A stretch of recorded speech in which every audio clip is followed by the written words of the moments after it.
जब मैं 16 वर्ष की थी, मेरी बड़ी बहन सविता ने एक शिशु को जन्म देते हुए इस संसार को छोड़ दिया। सविता मेरे लिए सब कुछ थी, मेरी मित्र, मेरी मार्गदर्शिका, मेरा जीवन। मेरे माता पिता रोहित और दीपा सविता के दुख में डूबे हुए थे, लेकिन उन्हें अपने नाती नन्हे कान्हा की चिंता थी। उस बच्चे के भविष्य के लिए उन्होंने एक बहुत बड़ा निर्णय लिया, मेरी शादी मेरे जीजाजी आकाश से कराने का। ये सुनकर मैं बहुत डर गई थी, क्योंकि वे एक बलिष्ठ हष्टपुष्ट पुरुष थे और मैं एक कोमल और कम उम्र की लड़की थी। मैंने मना भी किया, लेकिन मेरे माता पिता ने मेरी शादी मेरे जीजाजी से करा दी, क्योंकि उन्हें लगा कि कान्हा की देखभाल की जिम्मेदारी केवल मैं ही उठा सकती हूँ। सुहाग रात में जब वे मेरे करीब आए तो मैं उन्हें देखकर सहम गई। वे कहने लगे, डरती क्यों हो, मैं तुम्हें कुछ नहीं करूंगा। मेरी गोद में मेरा छोटा सा भांजा कान्हा रोए जा रहा था। मैं स्वयं उस समय केवल 16 वर्ष की थी और समझ नहीं पा रही थी कि उसे कैसे शांत करूं। वह बस रोता जा रहा था और चुप होने का नाम ही नहीं ले रहा था।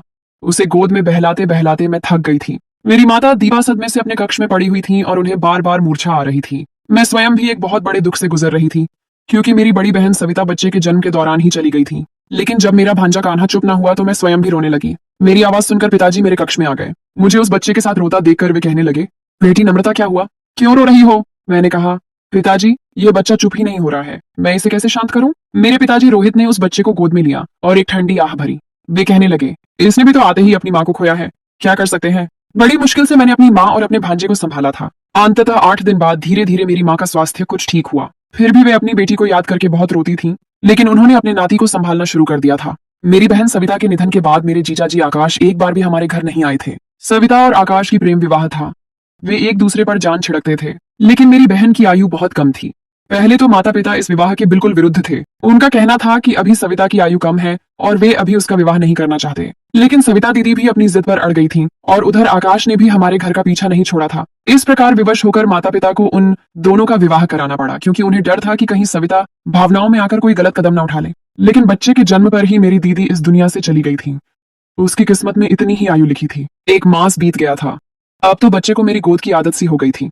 जब आकाश हमारे घर आए, उस समय उनकी दाढ़ी बढ़ी हुई थी और आंखें लाल थीं। वे बस थोड़ी देर ही अपने पुत्र को गोद में लेकर प्यार कर सके थे।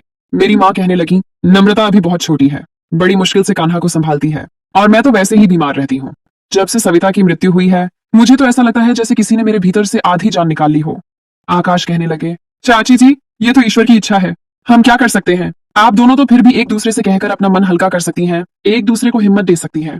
मेरे बारे में भी तो सोचें। खाली घर में मुझे सविता की आवाजें सुनाई देती हैं। मैं किस मन से वहां अकेला रहता हूँ, ये मैं ही जानता हूँ। आकाश का दुख अपनी जगह बहुत बड़ा था। मेरी माँ ने एक गहरी ठंडी सांस ली और कहने लगी, अभी तो छुट्टियां हैं, लेकिन छुट्टियों के बाद नम्रता की 12वीं कक्षा आरंभ हो जाएगी। बेटा, मैं छोटे बच्चों को संभालने के योग्य नहीं हूँ। जाने वाली तो जा चुकी है, तुम्हें अब जीवन में आगे बढ़ना चाहिए, दूसरा विवाह कर लो। ये सुनते ही आकाश के माथे पर बल पड़ गए थे। वे कहने लगे, चाची जी, आप ये कैसी बातें कर रही हैं? मैं सविता की जगह किसी को नहीं दे सकता, कभी भी नहीं। आप जानती हैं कि मैंने उससे कितना प्रेम किया है। मैं उसके नाम पर सारी आयु बिता सकता हूँ। मेरा बच्चा थोड़ा सा बड़ा हो जाए तो मैं उसे अपने साथ ले जाऊंगा। मेरी माँ कहने लगी, मैं जानती हूँ कि तुम सविता जैसा प्रेम किसी और से नहीं कर सकते, लेकिन तुम्हारे बच्चे को तो माँ की आवश्यकता है ना? आकाश कहने लगे, क्यों, क्या उसकी मौसी उसे नहीं पाल सकती? नम्रता तो अभी छोटी है, केवल 16 वर्ष की है। आपको कौन सा अभी उसका विवाह करा देना है? जब तक वह 22 वर्ष की होगी, मेरा पुत्र 5-6 वर्ष का हो जाएगा और फिर मैं उसे अपने साथ ले जाऊंगा। लेकिन मेरी माँ कहने लगी, बेटा, अब तुम्हें भी जीवन में आगे बढ़ना चाहिए। अगर तुम्हारा पुत्र कान्हा नम्रता का आदी हो गया तो वह किसी दूसरी स्त्री को स्वीकार नहीं कर पाएगा। स्पष्ट है, आज नहीं तो कल तुम्हें दूसरा विवाह तो करना ही होगा। ये जीवन अकेले नहीं कटेगा। वे कहने लगे, मुझे विवाह करना ही नहीं है, न अभी और न फिर कभी। मेरी माँ ने समझाते हुए कहा, फिलहाल तुम्हारे हृदय में सविता का दुख ताजा है, लेकिन मैं जानती हूँ समय के साथ सब कुछ सामान्य हो जाएगा। कुछ मास बाद ही तुम विवाह कर लेना, ताकि तुम्हारे बच्चे को उसी लड़की की आदत हो जाए जो तुम्हारी पत्नी हो, अन्यथा बाद में बहुत मुश्किल हो जाएगी। अभी तो कान्हा छोटा है कि जिसकी गोद में डालोगी उसी की गोद की उसे आदत हो जाएगी, लेकिन जब बड़ा हो गया तो उसे नई स्त्री को स्वीकार करने में बहुत परेशानी होगी। मेरी माँ की बात आकाश को बुरी लगी थी। वे तुरंत उठकर चले गए और उसके बाद पूरे 4 मास बाद आए थे। कान्हा 5 मास का हो चुका था और अब तो मेरे बिना रहता ही नहीं था। मेरे लिए बड़ी मुश्किल होती थी। जब महाविद्यालय से आती तो वह रो रहा होता था। माँ उसे बहला बहलाकर थक जाती, लेकिन वह चुप नहीं होता था। मैं आते ही उसे गोद में भरती तो उसका रोना बंद हो जाता। वह मेरे साथ ही सोता था, मेरे हाथ से ही खाता था। वह मुझे अपनी माँ समझता था और मैं भी उसके लिए ऐसे ही भाव रखने लगी थी। मुझे लगता है जैसे वह मेरा ही बच्चा है। मेरी माँ बार बार आकाश को कहती कि अपने जीवन के बारे में सोचो, तुम्हारे बच्चे का विषय है, लेकिन वे पता नहीं क्या सोचे बैठे थे। माँ के बार बार बुलाने पर भी वे 4 मास बाद आए थे। वे 1 घंटा बैठे थे और मेरे पिताजी की दुकान पर कुछ धन रख जाते और कहते कि यह कान्हा के व्यय के लिए है। मैं अपने बच्चे का भार किसी पर नहीं डालना चाहता। दिन बीते रहे और मैं 19 वर्ष की हो गई थी। अब तो कान्हा भी 3 वर्ष का हो गया था और अब तो मेरे बिना और भी नहीं रहता था। वह मुझे मैया कहता था। इन्हीं दिनों मेरा रिश्ता भी आया था। काफी अच्छे खाते पीते लोग थे। मेरी माँ ने आकाश को बुलाया और कहने लगी कि नम्रता का बहुत अच्छा रिश्ता आया है और हम चाहते हैं कि उसका विवाह कर दें। यह सुनकर वे कहने लगे, लेकिन मेरे बच्चे का क्या होगा? क्या कान्हा आपकी संतान नहीं है? वह आपकी बेटी की अंतिम निशानी है। अपनी बेटी की खातिर मेरे बच्चे के साथ इतना बुरा मत करें। उससे उसकी माँ मत छीने। कान्हा नम्रता को ही अपनी माँ समझता है और अभी कौन सा आपकी बेटी की आयु बीतती जा रही है। 2-3 वर्ष और रुक जाए, तब तक कान्हा भी बड़ा हो जाएगा और बात को समझने लगेगा। आप देखिएगा, मैं स्वयं ही नम्रता का विवाह बहुत अच्छे घर में करा दूंगा, लेकिन मेरे पुत्र को इस योग्य होने दें कि मैं उसके साथ रह सकूं और वह बातों को समझने लगे। मेरी माँ कहने लगी, तुम समझते क्यों नहीं हो आकाश? वह अभी नम्रता की जान नहीं छोड़ता, उसे अपनी माँ समझता है। कुछ और बड़ा हो गया तो उसके बिना बिल्कुल नहीं रहेगा और समय का कुछ पता नहीं है। मैं बीमार रहती हूँ और नम्रता के पिताजी भी रक्तचाप के रोगी हैं। हम अपनी बच्ची का विवाह इस कारण शीघ्र करना चाहते हैं। तुम अपने बारे में भी सोचो। वे कहने लगे, ठीक है, आपको इतनी ही जल्दी है तो फिर नम्रता का विवाह मुझसे कर दें। आकाश ने यह बात अचानक ही कही थी। मेरी माँ को इस बात की आशा नहीं थी कि आकाश ऐसा भी कर सकते हैं। यह सुनते ही मेरी माँ ने आश्चर्य से उन्हें देखा और कहने लगी, तुम नम्रता से बहुत बड़े हो, पूरे 10 वर्ष बड़े हो। आकाश ने कहा, तो फिर क्या हुआ? कान्हा नम्रता को अपनी माँ समझता है और अब उसके बिना नहीं रह सकता और मैं किसी दूसरी स्त्री को ले आऊंगा तो पता नहीं वह मेरे बच्चे के साथ कैसा व्यवहार करेगी। हो सकता है कि उसके साथ माँ जैसा प्रेम न करे, मेरे सामने प्रेम करे और मेरे पीछे से मेरे बच्चे को मारती रहे। नम्रता उसकी मौसी है, उसके साथ अच्छा व्यवहार करेगी, बिल्कुल माँ जैसा प्रेम देगी जैसा कि अभी दे रही है। मुझे विवाह की कोई इच्छा नहीं है, लेकिन मुझे अपने बच्चे के लिए माँ चाहिए जो नम्रता से बढ़कर और कोई हो ही नहीं सकती। मेरी माँ कहने लगी, मैं तुम्हारे ससुर जी से बात करके देखूंगी। देखो, नम्रता मेरी एक ही बेटी है। अगर तुम यह सब अपनाना चाहते हो तो पूरे हृदय से अपनाना, केवल कान्हा की माँ की हैसियत से नहीं, अपनी पत्नी की हैसियत से भी अपनाना, ताकि मुझे विवाह के बाद अपनी बेटी की ओर से चिंता न रहे। ये बात सुनकर आकाश के माथे पर बल पड़ गए थे। वे कहने लगे, आपको शिकायत का अवसर नहीं मिलेगा। आकाश अच्छे खाते पीते घराने से संबंध रखते थे, देखने में भी सुंदर युवक थे। उनकी आयु 29 वर्ष थी। कोई भी लड़की उनको देखकर अपना मन उन पर हार सकती थी, लेकिन मेरे मन में आकाश के लिए ऐसा कोई भाव नहीं था। होते भी कैसे? मैंने तो उन्हें हमेशा अपने जीजाजी की दृष्टि से ही देखा था। उनके घर में किसी भी वस्तु की कोई कमी नहीं थी। जब यह बात मेरे पिताजी को पता चली तो कुछ सोचकर उन्होंने भी हाँ कर दी, क्योंकि वे आयु में मुझसे 10 वर्ष बड़े तो थे, लेकिन इसके अलावा आकाश में कोई कमी नहीं थी। और सबसे बड़ा विषय तो कान्हा का था। वह अब भी बहुत छोटा था और उसे एक माँ की आवश्यकता थी। नई स्त्री का क्या भरोसा, उसे वास्तविक माँ का प्रेम देती या न देती। और यही सोचकर मेरे पिताजी ने विवाह के लिए हाँ कर दी। इधर कान्हा भी मेरा बहुत आदी हो चुका था। मेरी माँ ने जब मेरी सहमति पूछी तो मैंने कोई भी आपत्ति नहीं की थी। आकाश में ऐसी कोई कमी भी नहीं थी जिस बात पर मैं आपत्ति करती, बल्कि मेरे लिए प्रसन्नता की बात थी कि अब मैं कान्हा की देखभाल आराम से कर सकूंगी, क्योंकि मुझे कान्हा से बड़ा ही लगाव हो गया था। खैर, बड़ी ही सादगी के साथ मेरा और आकाश का विवाह करा दिया गया। जब मैं विदा होकर आकाश के घर आई तो मेरा हृदय जोर से धड़क रहा था, क्योंकि मैंने आकाश के बारे में कभी भी ऐसा नहीं सोचा था। बस यही था कि वे मेरे जीजाजी हैं। फिलहाल तो मेरा हृदय बिल्कुल खाली था, उसमें कोई भाव नहीं था। मुझे लगा शायद वे मेरे साथ वैसा ही व्यवहार करेंगे जैसा कि एक पति अपनी पत्नी के साथ करता है, लेकिन ऐसा नहीं था। घर में आते ही उन्होंने मुझे एक अलग कक्ष दिखाया। वे कहने लगे, यहाँ तुम्हें कोई कष्ट नहीं होगा, तुम कान्हा के साथ यहाँ बड़े सुकून से जीवन व्यतीत कर सकती हो। मैंने आश्चर्य से आकाश को देखा। वे मेरे पास आकर कहने लगे, मेरे हृदय में कल भी सविता थी और आज भी सविता है और सदा ही रहेगी। तुम मेरे घर में केवल और केवल मेरे पुत्र कान्हा की माँ बनकर आई हो और न ही कभी मेरी पत्नी बनने का प्रयत्न करना। ये कहकर वे कक्ष में जा चुके थे और मैं चुपचाप हैरान नेत्रों से उन्हें देखती रही। मेरा कक्ष खाली हो चुका था। कान्हा मेरी उंगली पकड़े मैया मैया कह रहा था। मैंने अपनी आंखों से बहते आंसू पोंछे और कान्हा को शैया पर लिटाकर सुलाने लगी। अपने वस्त्र बदलते हुए मुझे बहुत रुदन आ रहा था। भले ही यह विवाह जिस भी परिस्थिति में हुआ था, लेकिन मेरे लिए यह एक नया अनुभव था। मैं आकाश को हृदय से स्वीकार कर चुकी थी और मैं उनके साथ पति पत्नी का संबंध रखना चाहती थी, लेकिन उन्होंने मेरे मुख पर ही मेरा अपमान करके मेरे साथ बहुत बुरा किया था, मेरे हृदय को दुखाया था। मैंने सोचा, इससे तो अच्छा था काश मेरी माँ मेरा विवाह किसी और से करा देती, कम से कम वह मेरे साथ ऐसा व्यवहार तो न करता। यह पुरुष तो पाषाण हृदय था। कितने आराम से मुझे यह सब कुछ कहकर चले भी गए। एक बार भी नहीं सोचा था कि मेरे हृदय पर क्या बीतेगी। मुझे अपनी बहन से घृणा नहीं थी, लेकिन मैं अपना जीवन अच्छे से व्यतीत करना चाहती थी। प्रत्येक लड़की यही चाहती है कि उसका जीवन साथी केवल उससे प्रेम करे। पहले जब आकाश सविता से प्रेम करते थे तो मुझे इस बात की प्रसन्नता होती थी कि मेरी बहन कितनी भाग्यशाली है, उसे इतना प्रेम करने वाला पति मिला है। लेकिन अब यही बात मुझे छलने लगी थी। वे मेरे सामने ही सविता के प्रेम की आहें भर रहे थे। सविता जा चुकी थी, लेकिन अब मैं उनके जीवन में आ गई थी। उनका धर्म बनता था कि वे मुझे मेरे हिस्से की खुशियां देते, मुझे मेरे हिस्से का प्रेम देते, लेकिन उन्होंने ऐसा नहीं किया था। प्रातःकाल में उठी तो बिल्कुल चुप थी। मैंने नाश्ता मेज पर रख दिया था। आकाश ने चुपचाप नाश्ता किया। उन्होंने एक दृष्टि भी उठाकर मेरी ओर नहीं देखा था। मैं इस पाषाण हृदय पुरुष को देखकर अपने मन ही मन में आंसू बहाती रही। सौंदर्य में मैं सविता से कहीं बढ़कर थी। सुंदर तो सविता भी थी, लेकिन मैं उससे कहीं अधिक सुंदर थी। लेकिन आकाश ने मेरी ओर दृष्टि उठाकर भी नहीं देखा था। उनके हृदय में केवल और केवल सविता बसी हुई थी। वे चले गए और दिन अब ऐसे ही बीतने लगे।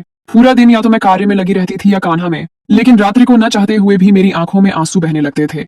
वे तो मुझे देखना भी पसंद नहीं करते थे।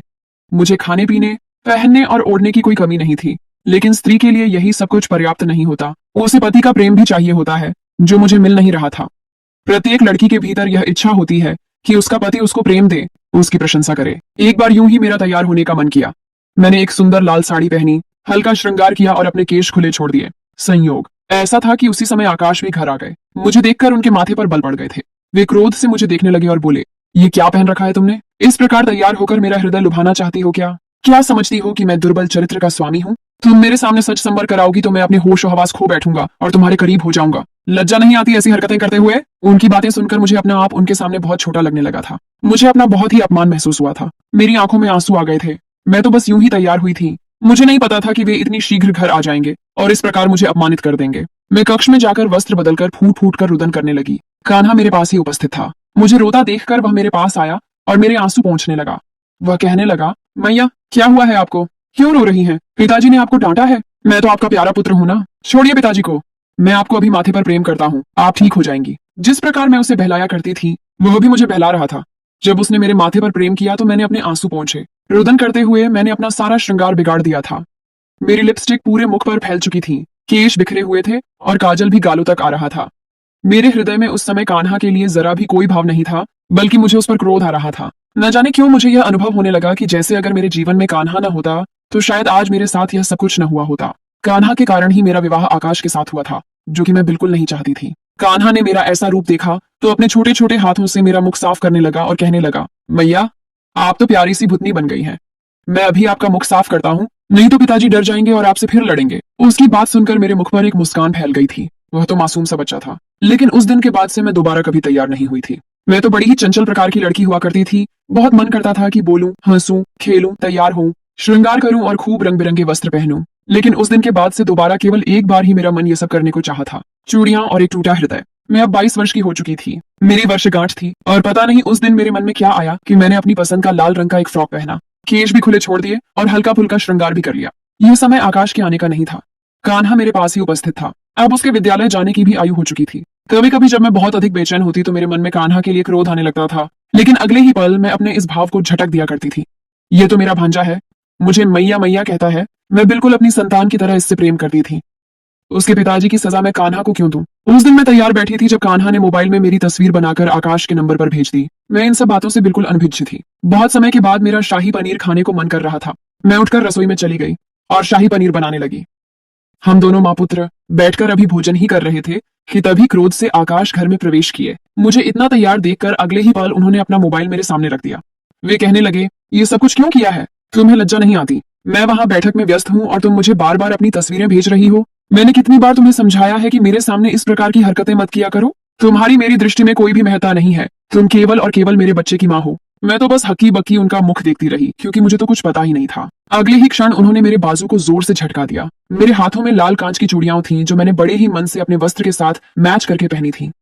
अगले ही पल उन्होंने मेरा हाथ मेज पर मारा। जोर से मेज पर हाथ लगने से चूड़ियां टूटकर इधर उधर बिखर गईं। कान्हा तो डरकर पीछे हट गया। कांच मेरी कलाइयों में चुभ चुका था और मैं बस सिसकियां भरकर रह गई। मुझे तो पता ही नहीं चला कि कौन सी तस्वीर आकाश के नंबर पर भेजी गई थी। वह तो कान्हा था, जिसने अपनी नादानी में मेरी तस्वीर उसने अपने पिताजी के नंबर पर भेज दी थी। आकाश के क्रोध का निशाना मैं बनी थी। शायद तैयार होना, अपनी मनमर्जी के वस्त्र पहनना, अपनी पसंद का भोजन करना, सब कुछ मुझ पर वर्जित हो चुका था। मैं अपने कक्ष में बंद होकर कितनी ही देर तक अपने भावों और अपने अरमानों का गला घोंटकर रुदन करती रही। मेरी आंखों से आंसू बह रहे थे। उस रात एक पल के लिए भी मेरी आंखें बंद नहीं हुई। कान्हा द्वार पर खड़ा रहा, लेकिन मैंने द्वार नहीं खोला। वह अपने पिता के पास ही सो गया। अगली सुबह जब मैं कक्ष से बाहर निकली तो मेरा व्यवहार बिल्कुल बदल चुका था। आकाश मुझे पलट कर देख रहे थे। उन्हें लगा शायद मैं कुछ बोलूंगी, कुछ शिकायत करूंगी या कान्हा के साथ बुरा व्यवहार करूंगी, ताकि उन्हें मुझे डांटने का फिर से अवसर मिल जाए। लेकिन मैं बिल्कुल शांत थी। मस्तिष्क में केवल यही बात थी कि मैं केवल कान्हा की माँ हूँ और मेरा यहाँ कोई दूसरा कार्य नहीं है। मेरा कार्य यहाँ केवल कान्हा का ध्यान रखना और अपने पति की आवश्यकताओं को पूरा करना था। मैंने अपना मन तो कब का मार लिया था। सारा प्रेम, सारे भाव, सारे स्वप्न जो मेरी आयु की लड़कियां देखती हैं, मैंने देखना छोड़ दिए थे।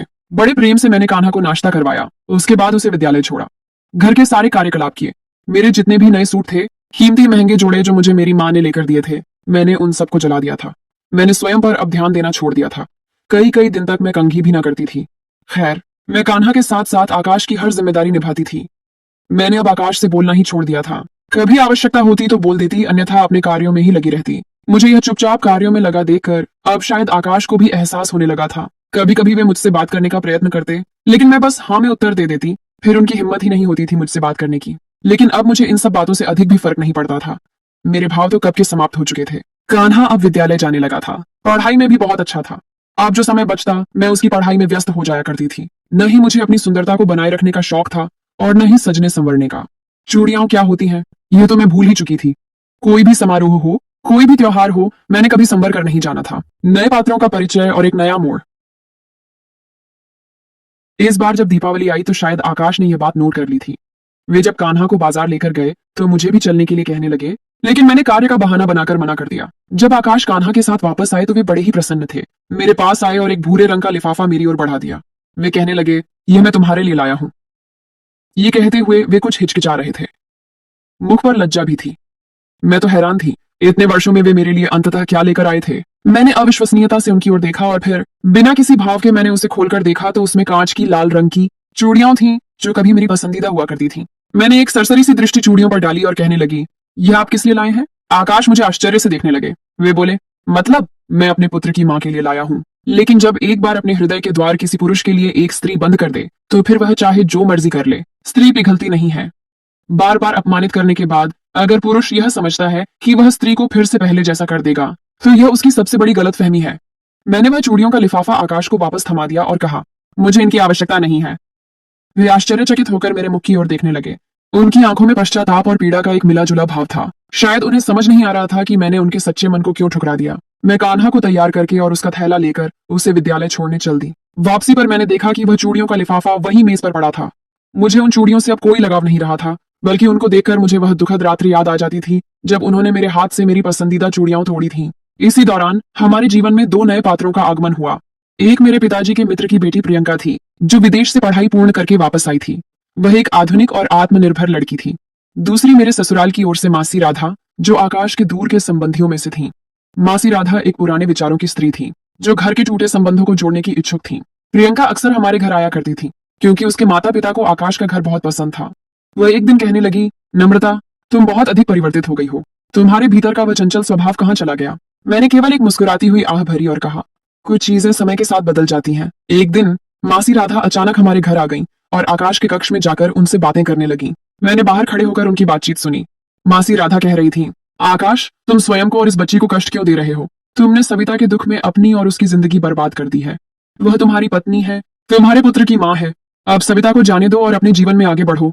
आकाश क्रोध से बोले, मासी, आप ये बातें मत करें। सविता की जगह कोई नहीं ले सकता। मासी राधा ने कहा, ठीक है, अगर तुम नहीं बदल सकते तो हम किसी दूसरे तरीके से इस संबंध को जोड़ने का प्रयत्न करेंगे। मासी राधा की बातें आकाश को हिला गईं। वे कक्ष से बाहर आए और मुझे परेशान और दुखी देखकर वापस मुड़ गए। उन्होंने मेरे हाथ पर लगे टूटे हुए कांच के निशान देखे और कहा, मैंने तुम्हें कष्ट दिया है, इसके लिए मैं क्षमा चाहता हूँ। मैंने कोई उत्तर नहीं दिया, केवल खामोशी से कान्हा को उसके कार्य में सहायता करने लगी। मेरा हृदय अब भी उन घावों से भरा हुआ था जो उन्होंने मुझे दिए थे। मासी राधा ने अनुभव कर लिया कि हमारा संबंध बहुत ही नाजुक मोड़ पर है और उसे जोड़ना बहुत कठिन है। ज्योति का सत्य और आकाश का कष्ट। प्रियंका अब हमारे घर अधिक आने लगी थी। वह कान्हा के साथ समय बिताती और आकाश से भी मित्रतापूर्ण व्यवहार रखती थी। एक संध्या जब आकाश घर आए, प्रियंका ने उनसे कहा, तुम बहुत भाग्यशाली हो कि नम्रता जैसी लड़की तुम्हें मिली है। इसने तुम्हारे पुत्र को माँ का प्रेम दिया और तुम्हें उस दुख से बाहर निकालने का प्रयत्न किया। आकाश ने प्रियंका की बातों पर ध्यान नहीं दिया, लेकिन जब प्रियंका चली गई तो वे कहने लगे, तुमसे तो बेहतर है प्रियंका, वह मुझसे अधिक बात करती है। मैंने खामोशी से भोजन मेज पर रख दिया और चली गई। अगले दिन जब प्रियंका दोबारा आई तो वह कहने लगी, आकाश, तुम बहुत गलत कर रहे हो। नम्रता ने तुम्हें बहुत प्रेम दिया है, लेकिन तुम उसे नहीं देख पा रहे हो। आकाश का क्रोध बढ़ने लगा। वे बोले, तुम कौन होती हो मेरे और नम्रता के मध्य आने वाली? मैं तुम्हारे जीवन में आने की इच्छा नहीं रखती। प्रियंका ने कहा, लेकिन मैं नम्रता की मित्र हूँ। उसने जो कुछ तुम्हारे लिए किया है मैं उसका धन्यवाद करूंगी। इसी दौरान एक और महत्वपूर्ण पात्र, आकाश की बहन ज्योति, जो एक फैशन डिजाइनर थी, अचानक हमारे घर आ गई। वह मेरे और कान्हा से बहुत प्रेम से मिली, लेकिन उनका व्यवहार आकाश की ओर बहुत विचित्र था। वह आकाश से बहुत कम बात करती थी और उनकी आंखों में सविता के लिए एक अजीब सी घृणा दिखाई देती थी। एक संध्या जब हम सब भोजन कर रहे थे, ज्योति ने क्रोध से आकाश से पूछा, क्या तुमने सविता को उसकी संतान के लिए विवश किया था? आकाश ने इस बात को सुना तो वे हैरान होकर कहने लगे, तुम क्या कह रही हो? मैं जानती हूँ कि तुम अपनी माँ की जिद में सविता को गर्भवती होने के लिए विवश कर रहे थे। ज्योति ने कहा, उसने तो केवल एक बच्चा चाहा था और उसके लिए वह तुम्हारे झूठे वादों पर विश्वास कर बैठी थी। ज्योति के ये शब्द आकाश के हृदय में तीर की तरह चुभ गए। उन्हें एहसास हुआ कि उन्होंने सविता के साथ कितना बड़ा छल किया था। उन्होंने सविता को एक झूठा वादा दिया था कि वे उसके माता पिता को राजी कर लेंगे, लेकिन उन्होंने ऐसा नहीं किया था और सविता ने उनकी बात पर विश्वास कर लिया था। वे यह सत्य सुनकर बहुत अधिक पीड़ा में थे। उनका सारा दुख, उनकी सारी घृणा और पीड़ा सविता से प्रेम नहीं, बल्कि इस बात का पश्चाताप थी कि उन्होंने सविता के साथ छल किया था। कान्हा इन सब बातों से परेशान था। वह अपनी मैया और पिताजी को दूर होते हुए देख रहा था। एक दिन वह मुझसे कहने लगा, मैया, पिताजी मुझसे अधिक समय नहीं बिताते, वे हर समय परेशान रहते हैं। मैंने उसे गोद में लेकर समझाया, बेटा, तुम्हारे पिताजी भी बहुत दुख में हैं। उस रात्रि कान्हा ने आकाश को अपने कक्ष में बुलाकर कहा, पिताजी, क्या आप मुझसे प्रेम नहीं करते? क्या आप मैया से प्रेम नहीं करते? वह मुझसे और आपसे बहुत प्रेम करती है। कान्हा की बात सुनकर आकाश को एहसास हुआ कि वे कितना गलत थे। उन्होंने कान्हा को गोद में लिया और कहने लगे, बेटा, मैं तुम्हें और मैया को बहुत प्रेम करता हूँ। उस दिन मैंने पहली बार आकाश की आंखों में स्वयं के लिए प्रेम देखा, लेकिन मेरा हृदय अभी भी टूटा हुआ था। क्या यह सब उन्होंने कान्हा को प्रसन्न करने के लिए किया था? अगले दिन आकाश ने मुझे नाश्ते पर बुलाया और कहा, मैंने अपनी नौकरी से छुट्टी ले ली है और मैं तुम दोनों को एक लंबे भ्रमण पर ले जाना चाहता हूँ। मैंने आश्चर्य से आकाश को देखा। उन्होंने कान्हा को भी तैयार किया और हम सब एक साथ गाड़ी में बैठकर एक लंबे भ्रमण पर निकल पड़े। मार्ग में मैंने देखा कि आकाश सविता की यादों से बाहर निकलने का प्रयत्न कर रहे थे। वे पहले जैसे नहीं थे जो केवल दुख में डूबे रहते थे। अब वे कान्हा से बातें करते थे, मुझसे हल्के फुल्के परिहास करते थे। हम एक पर्वतीय क्षेत्र में पहुंचे जहां हर तरफ हिम ही हिम थी।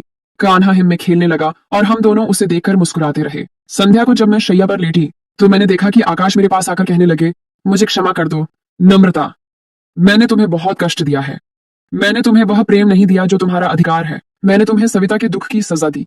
उनके आंसू उनके मुख पर बह रहे थे। मैंने उन्हें सांत्वना दी और कहा, मैं जानती हूं कि तुम्हारे जीवन में सविता की जगह कोई नहीं ले सकता, लेकिन मैं अपनी जिंदगी में इस प्रकार नहीं रह सकती।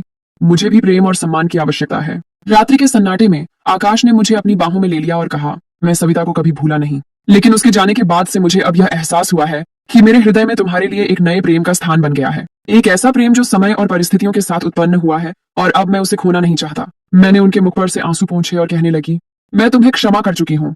उस क्षण मेरे हृदय के वे घाव भरने लगे जो इतने वर्षों से मुझे पीड़ा दे रहे थे। अगली सुबह मैंने देखा कि आकाश एक नए पुरुष में परिवर्तित हो चुके थे। वे अब मेरे पति थे और मैं उनकी पत्नी। हम दोनों ने मिलकर कान्हा को एक सुखी जीवन देने का वचन दिया।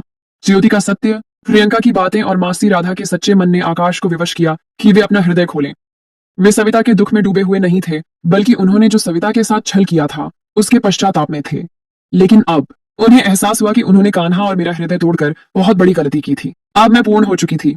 अब मेरे जीवन में वह खुशियां थीं जो प्रत्येक लड़की चाहती है। मुझे अपने पति का प्रेम मिला था और सबसे महत्वपूर्ण बात यह कि मैं अब एक सुखी मां थी। कान्हा की मुस्कान और आकाश के प्रेम ने मेरे जीवन को पूर्ण कर दिया था। यह कहानी केवल दुख और गम की नहीं थी, बल्कि यह इस बात का प्रमाण है कि प्रेम, क्षमा और सच्चे मन से हर बाधा को पार किया जा सकता है।